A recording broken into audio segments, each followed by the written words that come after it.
बिस्मिल्लाहिर्रहमानिर्रहीम। मोहम्मद वाले मोहम्मद पर लाखों सलाम। अस्सलाम वालेकुम। उम्मीद करता हूँ आप सब ठीक होंगे और खैर ऑफिस से होंगे। जैसे कि आप लोगों को स्टूडेंट्स मालूम है कि टेस्ट में रह गया है एक हफ्ता, ठीक है ना। तो मैंने सोचा कि वो चीज़ें आप लोगों के साथ डिस्कस कर लूँ, वो चीज़ें बता दूँ जिससे आपका पेपर इंशाल्लाह क्लियर हो जाएगा। कोई भी नहीं बताएगा भाई, ये जो मैं आपको बताने जा रहा हूँ ये गोल्डन टिप्स हैं। कोई भी नहीं बताता। बड़े से बड़ा इदारे पे चले जाओ, 40,000 50,000 रुपए खर्च कर दो, कोई भी नहीं बताएगा। बेस्ट टिप्स दे रहा हूँ कि पेपर को सॉल्व किस तरीके से करना है। देखो चीज क्या है, प्रिपरेशन भले जितनी क्यों ना हो, मतलब आउट क्लास प्रिपरेशन क्यों ना हो, लेकिन अगर आपको अपना पेपर 100% ठीक करना है तो ठीक है, आपकी तैयारी तो उसमें 70% होगा, लेकिन 30% जो होगा वो भाई पेपर को परफॉर्म कैसे करना है, हाउ टू परफॉर्म, ये बहुत मैटर कर रहा होता है, ठीक है ना। बहुत सारे स्टूडेंट्स मैंने देखा है तैयारी आउट क्लास होती है, सर बेहतरीन हो जाएगा पेपर, ये हो जाएगा, आखिर में क्या कहते हैं जब पेपर देकर आ रहे हैं, सर हुआ ये कि जो था ना टाइम कम रह गया था, हम लोग घबरा गए थे, ठीक है ना, फला जो सेक्शन था उसमें बहुत ज़्यादा टाइम लग गया था, फिजिक्स के सेक्शन में बहुत टाइम लग गया था, केमिस्ट्री के कंपाउंड्स में बहुत टाइम लग गया था, जिसकी वजह से जो उनका पेपर होता है वो सही तरीके से परफॉर्म नहीं हो पाता और वो पास नहीं हो पाते, ठीक है ना। फिर दूसरी एक और अहम चीज़ कि भाई केयू के पेपर के अंदर या फेडरल के पेपर के अंदर या किसी भी पेपर के अंदर अगर एमसीक्यूज नहीं आ रहे तो कौन से एमसीक्यूज होंगे, किस तरीके से पता लगाया जाए कि भाई ये एमसीक्यूज ठीक है, ठीक है, कौन सा पोर्शन पहले करना है, कौन सा पोर्शन सबसे आखिर में करना है, ये सारी चीजें और बहुत कुछ इस वीडियो के अंदर हम लोग डिस्कस करने वाले हैं। तो वीडियो को लास्ट तक देख लेना, स्किप मत करना वरना परेशान रहोगे।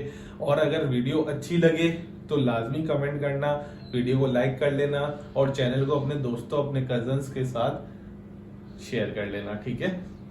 अच्छा जी, सबसे अहम चीज ये कि टाइम का बहुत ख्याल रखना है। सबसे पहली और अहम चीज है टाइम का ख्याल रखना। पैनिक नहीं करना। बहुत सारे बच्चे पेपर देख के ना बिल्कुल पैनिक करना शुरू कर देते हैं, ओ ये कैसा पेपर आ गया, ये क्या हो गया, बार बार एक पेपर को पलट पलट के क्वेश्चन पेपर को पलट पलट के देख रहे होते हैं कि भाई कैसे सॉल्व होगा, क्या होगा। क्योंकि एक चीज याद रख लेना, ये 100 मिनट होंगे बस आपके पास, 100 मिनट 100 एमसीक्यूज, ठीक है ना। तो इसका मतलब ये है कि जितना तुम टाइम वेस्ट करते रहोगे उतना ही तुम्हारे लिए मुश्किलात का सामना तुम करते रहोगे, ठीक है। सबसे पहले अपने आप को भाई पेपर जब देने जाओ तो अपने आप को रिलैक्स रखना। सबसे पहली चीज ही यही होती है कि आप अपने आप को काम डाउन रखें, रिलैक्स रखें, क्योंकि जितना टेंशन में आओगे उतना दिमाग ब्लैंक होता चलेगा। भले तुम्हारी तैयारी 100% ही क्यों ना हो, अगर तुम वहां पे अपना टेम्पर लूज कर गए, अपने आप पे कंट्रोल नहीं रख सके अपने इमोशंस के ऊपर, तो भाई सिंपल है कि तुम्हारा पेपर समझो गया। तो अपने आप के ऊपर सेल्फ कंट्रोलिंग करनी है, रिलैक्स रहना है। सबसे पहली चीज तो ये हो गई। टाइम को मैनेज करना है। आप लोग अपनी वेस्ट वॉच, बहुत सारे स्टूडेंट्स हाथ में घड़ी नहीं पहनते, वेस्ट वॉच लेके नहीं जाते। भाई वेस्ट वॉच लेके जाना, पहन के जाना, ताकि तुम्हारे पास जो है वो टाइम हो, ठीक है ना। टाइम को चेक कर सको कि भाई कितना है और कितना रह गया है टाइम। आप लोगों ने बहुत ज्यादा ध्यान रखना है कि भाई रिलैक्स रहना है अपने आप को, ठीक है ना, क्योंकि जितना ज्यादा होगे, मैंने पहले ही बता चुका हूँ कि ब्लैंक हो जाओगे, ठीक है। वेस्ट वॉच पहन के जाना ताकि टाइम वेस्ट ना हो तुम लोगों का। अब सबसे पहले चीज के पोर्शन कौन से अटेम्प्ट करने हैं, मैं अपने पहले भी तुम लोगों को बता चुका हूँ कि सबसे पहले जो तुम लोगों को पोर्शन अटेम्प्ट करना है वो जीके का। कोशिश ये करना जीके या इंग्लिश, इन दोनों में से कोई एक पोर्शन अटेम्प्ट करना है पहले, ठीक है ना। बहुत सारे स्टूडेंट सबसे बड़ी बेवकूफ़ी क्या करना शुरू कर देते हैं कि वो क्या करते हैं, वो ये समझ रहे होते हैं अपने माइंड में कि यार हम मैथ्स करेंगे ना तो बहुत अच्छे शायद हमें नंबर मिल जाएं, या हम फिजिक्स पहले अटैम्प्ट कर लेंगे तो जो चेकर है ना वो कोई शायद हमें अप्रिशिएट करेगा कि जी बच्चे ने सबसे पहले ये वाला काम कर लिया, या हम फिजिक्स करेंगे। ऐसे कोई भी चीज़ नहीं होती है भाई। सिंपल ये देखा जाता है कि कितने सवालात ठीक होंगे, ठीक है ना। तो जीके और इंग्लिश एक ऐसा पोर्शन है जिसमें आपको अपना दिमाग लगाने की जरूरत नहीं पड़ेगी, क्योंकि अगर मैं केमिस्ट्री, फिजिक्स, मैथ्स, ठीक है ना, या बायो, मतलब ये 3 पोर्शन है, इस तरीके की जो चीजें हैं, उसमें क्या होगा, उसमें आपका माइंड गेम होगा, माइंड यूज करना पड़ता है आपको, ठीक है ना। आपका ब्रेन का इस्तेमाल सबसे ज्यादा होगा, तो जिसमें आपको सोचना पड़ेगा, सोचोगे तो जाहिर सी बात है टाइम लगेगा, सही है। तो ये दो ऐसी चीजें हैं जिसके अंदर आपने क्या होगा कि आपको अपना दिमाग नहीं लगाना पड़ेगा, जहां पर आपको एक एमसीक्यू के लिए 1 मिनट दिया गया है, तो यहाँ पर आप ज्यादा से ज्यादा 0.25 सेकेंड या 0.5 सेकेंड्स का इस्तेमाल करते हुए ज्यादा से ज्यादा जो एमसीक्यूज हैं उनको सही कर सकते हो। दूसरी अहम चीज ये बात कर दूं कि तुम लोग या बच्चे क्या करते हैं, जो एमसीक्यू नहीं आ रहा होता उसको सोचने बैठ जाते हैं, ठीक है ना।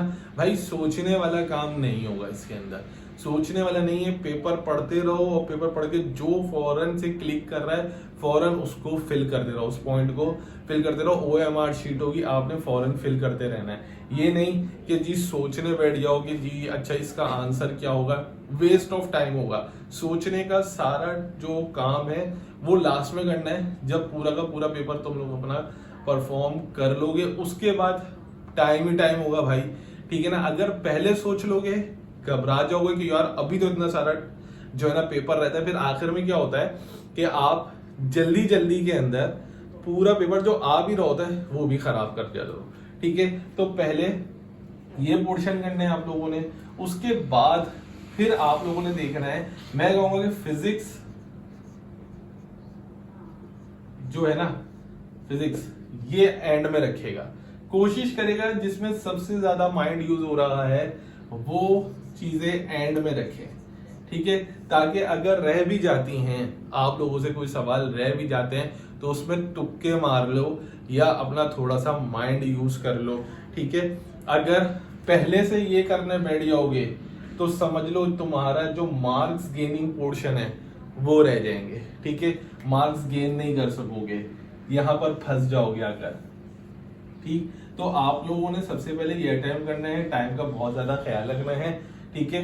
और नेगेटिव मार्किंग नहीं होती, अगर ये समझ लो कि नेगेटिव मार्किंग है तो नेगेटिव मार्किंग नहीं होती, कैलकुलेटर का भी इस्तेमाल नहीं होता। अब बहुत अहम चीज के अब सवाल ये आ गया कि सर अगर कोई चीज बच जाती है, कोई सवाल बच जाते हैं तो क्या किया जाए उनके साथ, ठीक है।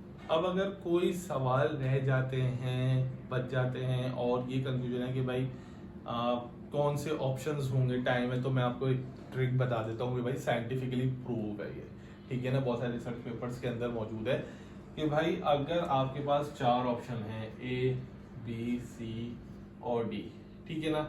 सबसे पहले सवाल पढ़ना है आराम से थॉरली और देखना है कि देखो ऑप्शंस जो होंगे ना वो मिलते हैं, कहीं ना कहीं जाकर मिल रहे होंगे सवाल से, ठीक है ना। तो सबसे पहले तो उसमें से ऑड जो बिल्कुल हटके इसके अंदर ऑप्शन होगा, सबसे पहले तो उसको हटा देना, ठीक है ना। उसको हटा दिया तो पीछे बच जाएंगे तुम्हारे पास 3। जब 3 बच जाएंगे तो उसमें से होता यह है कि आपने दिमाग थोड़ा सा लगाना है कि भाई ये जो सवाल पूछा गया ये किस चैप्टर से पूछा गया है, ठीक है ना। जब आप उस चैप्टर को अपने माइंड में लेकर आओगे तो आपके पास एक और लेस हो जाएगा और अमूमन A और जो D वाला ऑप्शन है वो होता ही नहीं है, ठीक है। बीच में बचते हैं B और C। अब B और C के अंदर ये सबसे ज्यादा चांसेस होते हैं। अब उसमें थोड़ा सा अपने अपने दिमाग लगाना है कि भाई ये कौन से चैप्टर से आएगा, क्या होगा। तो जब आप थोड़ा सा अपना दिमाग लगाएंगे तो आपको करेक्ट ऑप्शन का पता चल जाएगा। और अगर फिर भी ना पता चले तो भाई ज्यादातर ऑप्शन C होता है। तुक्का जब गलत कर ही रहे होगे तो फिर इस तरीके से तुक्का लगा के चेक कर लेना, लेकिन ये बहुत टाइट तरीका है कि सबसे पहले ऑड वाला आउट करो, उसके बाद A वाला तो रिमूव कर दो, B और C के लिए दिमाग लगा लो और सोचो, फिर आप लोगों को पता चलेगा। आई होप कि ये क्लियर हो गया होगा कि पेपर किस तरीके से अटेम्प्ट करना है। इंशाल्लाह दूसरी वीडियो में जल्द मिलता हूँ आप लोगों के साथ, अपना ख्याल रखें, अल्लाह हाफिज़।